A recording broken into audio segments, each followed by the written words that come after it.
Hello students, welcome to my channel. So student, जैसा कि ये आपके बीए थर्ड सेमेस्टर में जो आपका हिंदी गद्य है तो उसकी क्लास मेरे चैनल पर स्टार्ट हो गई है।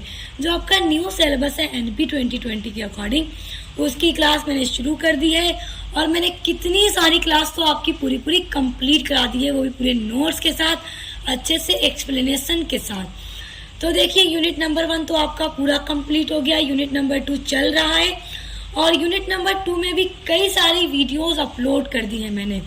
तो देखिए, आज के वीडियो में हम आपके यूनिट नंबर 2 में, देखिए आपका यूनिट नंबर 2 है हिंदी गद्य की महत्वपूर्ण विधाओं का संक्षिप्त परिचय।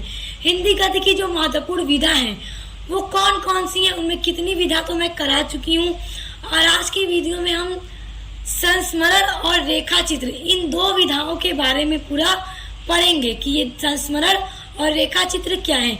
ये दोनों भी बहुत ही इम्पोर्टेंट विधा हैं और अक्सर एग्जाम में पूछी भी जाती हैं।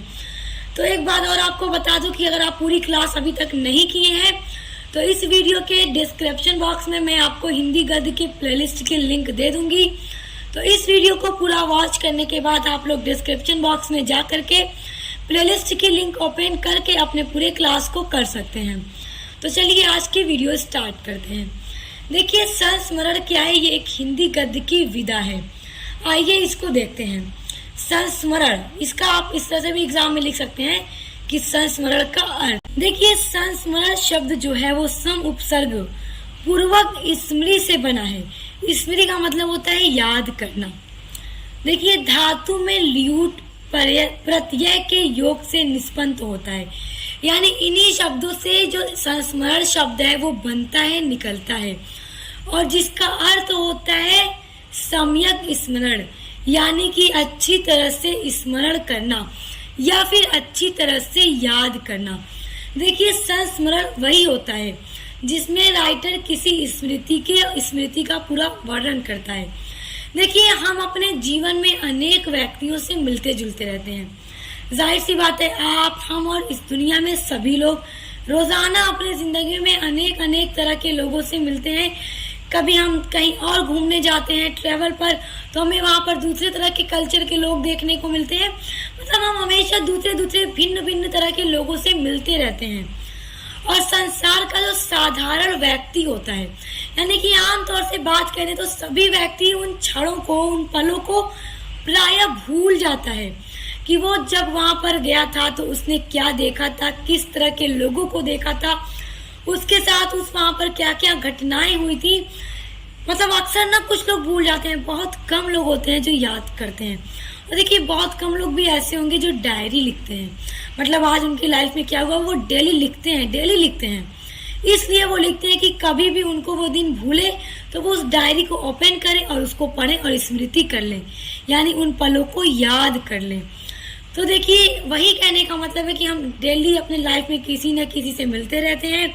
हमारा उनके साथ क्या बातचीत होता है, कहीं हम घूमने फिरने जाते हैं, कहीं शादी में, विवाह में जाते हैं, तो हम जो भी चीजें देखते हैं, कुछ भी, तो अक्सर जो आमतौर पे ऑर्डिनरी पीपुल है इस दुनिया में, सब कुछ भूल जाते हैं। डेली अपने लाइफ में वो आगे बढ़ते रहते हैं, लेकिन लेखक उन यादों को, उन क्षणों को लिख देते हैं। जो राइटर हैं उनका तो यही काम है कि उनको बस कोई विषय चाहिए, कोई टॉपिक चाहिए, कोई घटना चाहिए, किसी व्यक्ति के जीवन की कोई चीजें चाहिए, उसके बारे में कोई भी चीज, तो वो उसको एक टॉपिक चाहिए और उसको पूरा लिख कर रख देता है। अतः यह कहा जा सकता है कि स्मृति का मतलब याद करना या अच्छी तरह से याद करना, पढ़ना। तो स्मृति के आधार पर किसी व्यक्ति या विषय के संबंध में लिखा हुआ लेख संस्मरण कहलाता है। यानी कि अगर लेखक किसी व्यक्ति की याद में, कि मान लीजिए आपको किसी अपने दोस्त के ऊपर एक पूरा नोट लिखना है कि मेरा दोस्त था जो ऐसे उसके लाइफ में ये हुआ, मैं उससे मिला, मैंने उससे ये सारी बातें की, हम वहां पर घूमे फिरे, सारी चीजों को हमने, जब नई जगहों पर गए हमने वहां पर क्या देखा, वहां की संस्कृति को क्या देखा, वहां पे कैसी संस्कृति थी, लोगों का पहनावा ओढ़ावा, खाना पीना वहां पर कैसा था। तो सभी चीजों को लेखक लिख देता है एक स्मृति के तौर पर, ताकि उसको डेली याद रहे, वही संस्मरण कहलाता है। देखिए यहाँ पर एक परिभाषा आपको बताती हूँ, एग्जाम में इस तरह से अर्थ लिखने के बाद परिभाषा ये जरूर लिखिएगा, क्योंकि परिभाषा लिखने पे अक्सर अच्छे मार्क्स मिलते हैं। डॉक्टर त्रिगुणायत के अनुसार, देखिए इनके अनुसार एक परिभाषा है, ये लिखते हैं कि जो भावुक कलाकार जब अतीत की अनंत स्मृतियों से कुछ स्मरणीय अनुभूतियों को अपनी कोमल कल्पना में अनुरंजित कर व्यंजन मूलक संकेत शैली में अपने व्यक्तित्व की विशेषताओं से विशिष्ट बनाकर रोचक ढंग से यथार्थ रूप में व्यक्त कर देता है, तब वह संस्मरण कहलाता है। इस डेफिनेशन को पढ़कर आपको कुछ समझ आया? नहीं आया तो समझ लीजिए। भावुक कलाकार का मतलब ये है कि देखिए लेखकों के पास अगर कोई टॉपिक है, किसी भी घटना कहीं पर किसी भी पास्ट का कोई याद है उनके पास, तो उनमें से कुछ अच्छे पलों को वो निकाल करके ऐसे रोचक तरीके से ऐसी शैली का यूज करके उसको लिखते हैं कि उसको एकदम रोचक ढंग से यथार्थ रूप में व्यक्त कर देता है, कि पढ़ने वाला जो रीडर होता है उसके इस संस्मरण को जब पढ़ता है तो पढ़कर लगता है कि कितना रोचक, कितनी अच्छी ये घटना है। तो मतलब पूरी यादों को वो समेट देता है अपने इसी संस्मरण में एकदम रोचक तरीके से, वही संस्मरण कहलाता है। देखिए एग्जाम में अक्सर संस्मरण का स्वरूप भी पूछता है, तो आइए इसके स्वरूप को भी देख लेते हैं। देखिए आप ये तो समझ गए कि ये होता क्या है, इसमें राइटर किस चीज का उल्लेख करता है, किसी भी घटना का, किसी भी व्यक्ति की, किसी भी जगह की यादों का वर्णन वो कर देता है। देखिए इसमें लेखक किसी व्यक्ति, वस्तु या घटना का बहुत ही रोचक और कलात्मकता के साथ चित्रण प्रस्तुत करता है। किसी भी घटना का, किसी भी व्यक्ति का बहुत ही रोचक ढंग से, मेमोर आप कह लीजिए। देखिए वह उस व्यक्ति के व्यक्तित्व के उन सभी आवश्यक पक्षों पर बल देता है। जैसे अगर राइटर किसी व्यक्ति से मिला है और उसके व्यक्ति के व्यवहारों को अपने संस्मरण में लिख रहा है, मैं उससे मिला, ये सारी चीजें लिख रहा है, तो उस व्यक्ति के बारे में, वो उसके स्वरूप के बारे में, उस व्यक्ति के आकार, उसका रंग रूप, उसका सद्भाव, उसका व्यवहार कैसा है, सब कुछ के बारे में वो अपने इस लेख में लिखता है और बहुत ही रोचक तरीके से प्रस्तुत करता है, ताकि पढ़ने वाले को मजा आ जाए। देखिए आत्मकथा और संस्मरण में अंतर यह है कि आत्मकथा में प्रमुख पात्र लेखक स्वयं होता है। आत्मकथा का मतलब होता है ऑटोबायोग्राफी, यानी कि लेखक अपने बारे में ही, अपनी जीवनी को ही अपने बारे में खुद लिखता है और वो स्वयं को उसमें पात्र, कैरेक्टर बना के लिखता है, वो आत्मकथा होती है। और जो संस्मरण होता है उसमें जो प्रमुख पात्र का मतलब जो कैरेक्टर होता है वो कोई और व्यक्ति होता है। लेखक संस्मरण में हमेशा किसी दूसरे व्यक्ति की घटनाओं के बारे में, उसकी यादों के बारे में, अच्छे इवेंट के बारे में वर्णन करता है, जबकि आत्मकथा में लेखक स्वयं के बारे में ही पूरा एक्सप्लेन करता है। अगली हेडिंग है आपकी संस्मरण की विशेषताएं। इसकी विशेषताएं अक्सर एग्जाम में पूछी जाती हैं। इस तरह से आपका प्रश्न बनता है एग्जाम में कि संस्मरण का अर्थ और स्वरूप लिखते हुए संस्मरण की विशेषताओं का वर्णन कीजिए। तो आप अर्थ समझ गए, स्वरूप समझ गए, अब उसकी विशेषताओं को भी समझ लीजिए। पहली विशेषता यह है कि संस्मरण यथार्थ पर आधारित होता है, यानी कि एकदम रोचक तरीके से लेखक उसको लिख देता है, पूरी यादों पर ही बेस्ड होता है। इसमें किसी अच्छी घटना की यादों को राइटर लिखता है। देखिए दूसरा विशेषता यह है कि संस्मरण लेखक की व्यक्तित्व अनुभूतियों पर आधारित होता है। देखिए लेखक जब भी किसी टॉपिक की यादों पर लिखता है, किसी घटना के बारे में या किसी व्यक्ति के बारे में जब लिखता है, तो वो खुद की पर्सनल जो भी अनुभूतियां होती हैं, उसके जो पर्सनल एक्सपीरियंस होते हैं लेखक के, उन्हीं के आधार पर वो उन घटनाओं का वर्णन संस्मरण में करता है। देखिए तीसरा है कि संस्मरण में लेखक जिस वस्तु का वर्णन करता है तो साथ साथ अपने विषय में अपनी मन स्थिति या ऊपर पड़ने वाले प्रभाव को भी प्रस्तुत करता है। कहने का मतलब ये है कि संस्मरण को इंग्लिश में देखिए मेमोर कहते हैं। मेमोर का मतलब किसी यादों का वर्णन करना। देखिए इसमें जो पास्ट में हो चुका है राइटर उसी यादों को लिखता है, क्योंकि फ्यूचर तो याद पास्ट नहीं होगा, तो हमेशा पास्ट में बीती हुई घटनाओं का, यादों का ही वर्णन करता है।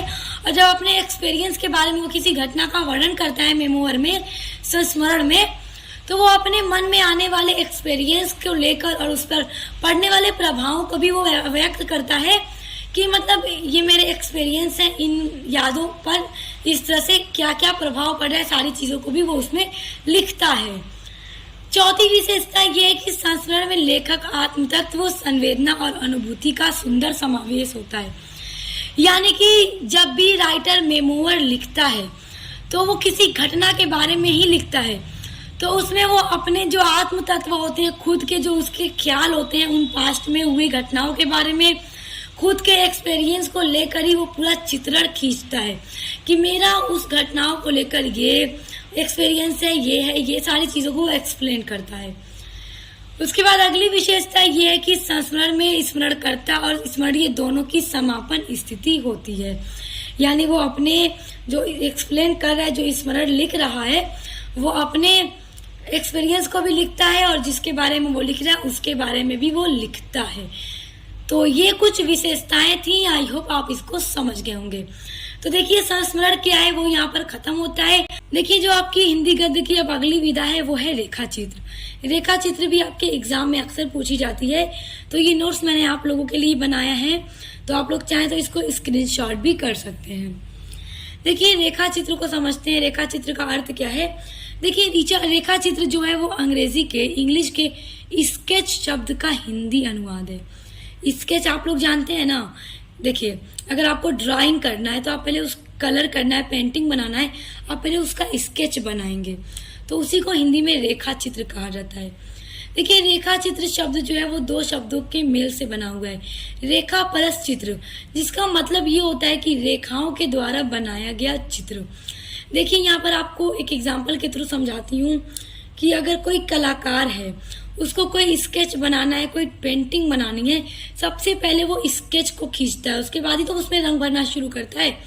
तो वो एक मान लीजिए कि जो पेंटर होता है वो इतना माहिर होता है, इतना कलाकार होता है वो, कि वो यहाँ पर बैठा है, उसके सामने जो दृश्य है, जो भी चीजें उसके आमने सामने, अगर वो रोड पर बैठा हुआ है तो रोड पर आने जाने वाले लोगों का, आने जाने वाली बस, कार, मोटरसाइकिल, सभी का सुंदर स्केच बना देता है, क्योंकि उसके अंदर ऐसा टैलेंट होता है। तो देखिए उसी तरह जब साहित्य में यानी लिटरेचर में रचनाकार का मतलब यहाँ पे लेखक से मुराद है कि जो लेखक है जो किसी व्यक्ति, वस्तु या फिर घटना के बाह्य और आंतरिक स्वरूप का कलात्मक शब्द रेखाओं के द्वारा इस प्रकार चित्रित करता है जैसे वह चित्र पाठक के हृदय में सजीव रूप में मूर्तिमान हो जाता है। अब इसको समझिए, सिंपल सी लैंग्वेज में इसको समझिए। एग्जाम्पल मैंने आपको जो दिया था उसी के थ्रू समझिए। देखिए एक लेखक है, वो किसी व्यक्ति के बारे में एक्सप्लेन कर रहा है, लिख रहा है, किसी वस्तु या फिर किसी घटना के बारे में वो उसके पूरे बाह्य यानी अंदर और बाहर पूरे चीजों के बारे में एक्सप्लेन कर रहा है अपने राइटिंग में।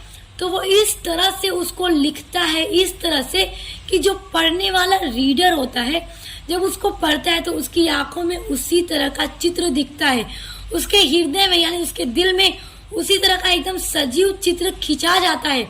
जैसे जैसे वो उस चीज को पढ़ता जाता है, ऐसा लगता है ये सारी चीजें मेरी आंखें उन सभी चीजों को देख रही हैं। मतलब ऐसा लग रहा है सारी चीजें मेरे सामने हो रही हैं, मैं उनको देख पा रही हूँ। जैसे अगर आप लोग भी कोई स्टोरी पढ़ते हैं या सुनते भी होंगे तो आपको पढ़कर ऐसा लगता होगा जैसे सारी चीजें मेरी आंखों में दिख रही हैं। तो उसी तरह रचनाकार भी ऐसा चित्रण खींच देता है कि पढ़ने वाला जो पाठक है, जो रीडर है, ऐसा लगता है कि सारी चीजें उसके हृदय में एकदम सजीव हो है, उसकी आंखों में सब कुछ एकदम सजीव रूप से दिखाई दे रहा है। तो उसी को रेखा चित्र कहा जाता है। अब हम देखेंगे रेखा चित्र की विशेषताएं, क्योंकि एग्जाम में रेखा चित्र का अर्थ और उसकी विशेषताएं जरूर पूछी जाएंगी। पहली इसकी विशेषता यह है कि रेखा चित्र में विषय वस्तु जो होती है उसका चित्रण संक्षिप्त एवं यथार्थ परक किया जाना चाहिए। संक्षिप्त का मतलब उसका चित्रण छोटा होना चाहिए और यथार्थ परक का मतलब कि ऐसा चित्रण किया जाना चाहिए, लेखक उसको उस अंदाज में लिखे ताकि पढ़ने वाला जो उसका रीडर है, जब उसके रेखा चित्र को, उसकी स्टोरी को जब पढ़े तो उसके आगे सभी चीजें ऐसा लग रहा है कि मैं उन सभी चीजों को देख पा रही हूँ, सभी सजीव एकदम चित्रण है। दूसरी विशेषता यह है कि रेखा चित्र में काल्पनिकता को स्थान प्राप्त नहीं है। काल्पनिकता का मतलब यहाँ ये है कि अगर आप कोई स्टोरी पढ़ रहे हैं तो पढ़कर ऐसा लगे काश ये काल्पनिक है, तो रेखा चित्र में ऐसा कुछ नहीं होता, क्योंकि रेखा चित्र में ऐसा चित्रण करता है लेखक जो होता है रचनाकार, कि ऐसा लगता है एकदम सजीव है। ये सभी चित्रण एकदम सजीव है और सभी कुछ हमारी आंखों में वैसा होता हुआ नजर आ रहा है जैसे जैसे हम इसको पढ़ते चल रहे हैं। देखिए, रेखा चित्र की तीसरी विशेषता यह है कि रेखा चित्र को मनोभावों द्वारा जागृत करने की क्षमता होनी चाहिए। यानी कि इस तरह से उसको एक्सप्लेन करना है, राइटर के द्वारा इस तरह से लिखना है कि पढ़ने वाला लगे कि उसके मनोभाव एकदम जागृत हो गए। और चौथी विशेषता ये है कि रेखा चित्र की जो विषय वस्तु है, जो टॉपिक होता है रेखा चित्र का, वो कोई व्यक्ति भी हो सकता है, कोई वस्तु यानी कोई चीज हो सकती है, कोई दृश्य हो सकता है, कोई घटना, कुछ भी हो सकती है। कुछ भी लेकर के राइटर उसका रेखा चित्र करके उसका पूरा वर्णन कर सकता है। तो आज की वीडियो में हमने संस्मरण और उसकी विशेषता और रेखा चित्र का अर्थ और उसकी विशेषताओं को समझा। एंड आई होप कि ये सारी चीजें आपको बहुत अच्छे से समझ में आ गई होंगी। समझ में आ गई तो वीडियो को लाइक, कमेंट, शेयर जरूर कीजिएगा। और स्टूडेंट, मेरे चैनल पर आपको अपने बीए थर्ड सेमेस्टर के हिंदी गद्य के अलावा बीए थर्ड सेमेस्टर के इंग्लिश लिटरेचर और बीए थर्ड सेमेस्टर की सोशियोलॉजी की भी पूरी क्लास पढ़ने के लिए मिलेंगी। तो उसके लिए भी आप लोग चैनल पर विजिट कीजिए, प्लेलिस्ट को चेक कीजिए और चैनल को सब्सक्राइब करके बेल आइकन को प्रेस कर लीजिए। तो हम मिलते हैं नेक्स्ट वीडियो।